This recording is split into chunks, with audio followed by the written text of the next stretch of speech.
आप सबको जय मसीह की। इस सुबह के समय हम एक वचन अध्ययन करेंगे जो उत्पत्ति की पुस्तक पहले अध्याय के 27वें वचन से है।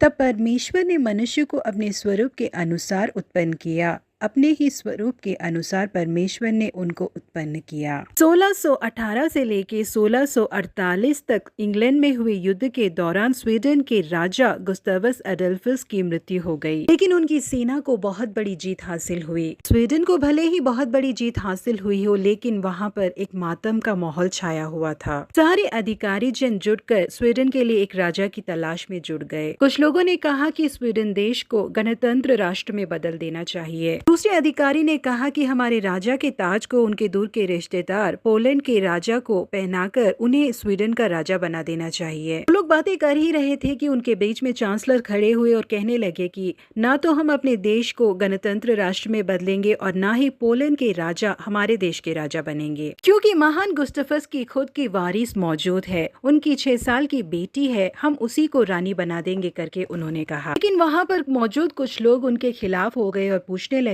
क्या ऐसी बात है? हमें ये बात तो पता ही नहीं थी कि महान गुस्तावस की एक बेटी भी है। इसके लिए चांसलर ने कहा कि थोड़ी देर इंतजार कीजिए, मैं उसे लाकर आप सबों को दिखाता हूँ करके 6 साल की क्रिस्टीना को अंदर से लाकर सिंहासन पर बिठा दिया। जिस व्यक्ति ने ये सवाल खड़ा किया था कि क्या राजा गुस्तावस की अपनी कोई वारिस मौजूद है, वो सिंहासन के नजदीक आया और क्रिस्टीना को बहुत ध्यान से घूर कर देखने लगा। उसके बाद वो व्यक्ति भीड़ की ओर मुड़ा और कहने लगा कि इस बच्ची की नाक को देखिए, उसकी आंखों को देखिए और उसकी टोड़ी को देखिए, इस बच्ची के चेहरे में मैं महान गुस्तावस को देख पा रहा हूँ करके उसने कहा। ऐसा लगता है कि ये हमारे राजा की ही नकल है, ये निश्चय ही हमारे राजा की बेटी है। इसे सुनते ही वहाँ मौजूद लोग इस बात की जय जयकार के नारे लगाने लगे कि क्रिस्टीना स्वीडन की रानी है। जी हाँ प्रिय परमेश्वर के लोगों, जिस तरीके से हर एक बच्चा अपने माँ बाप के स्वरूप को प्रकट करता है, बिल्कुल वैसे ही यदि हम परमेश्वर की संतान है तो उनका स्वरूप हमें नजर आना चाहिए। उनकी जैसा बनने के लिए और उनके गुणों को दर्शाने के लिए ही उन्होंने हमें चुना है।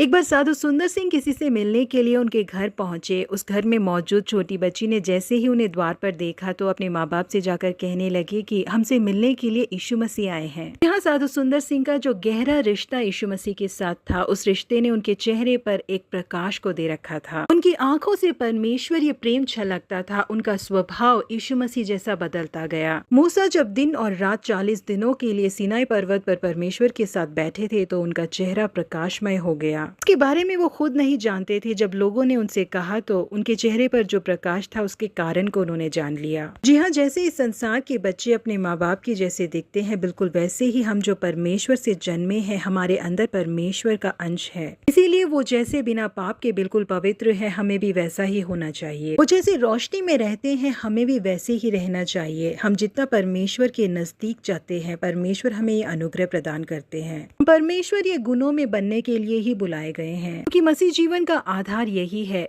परमेश्वर हम सबों को भी उनके जैसे स्वरूप में, गुणों में और पवित्रता में बनाए। प्रभु आप सबों को आशीषित करे। Have a blessed day.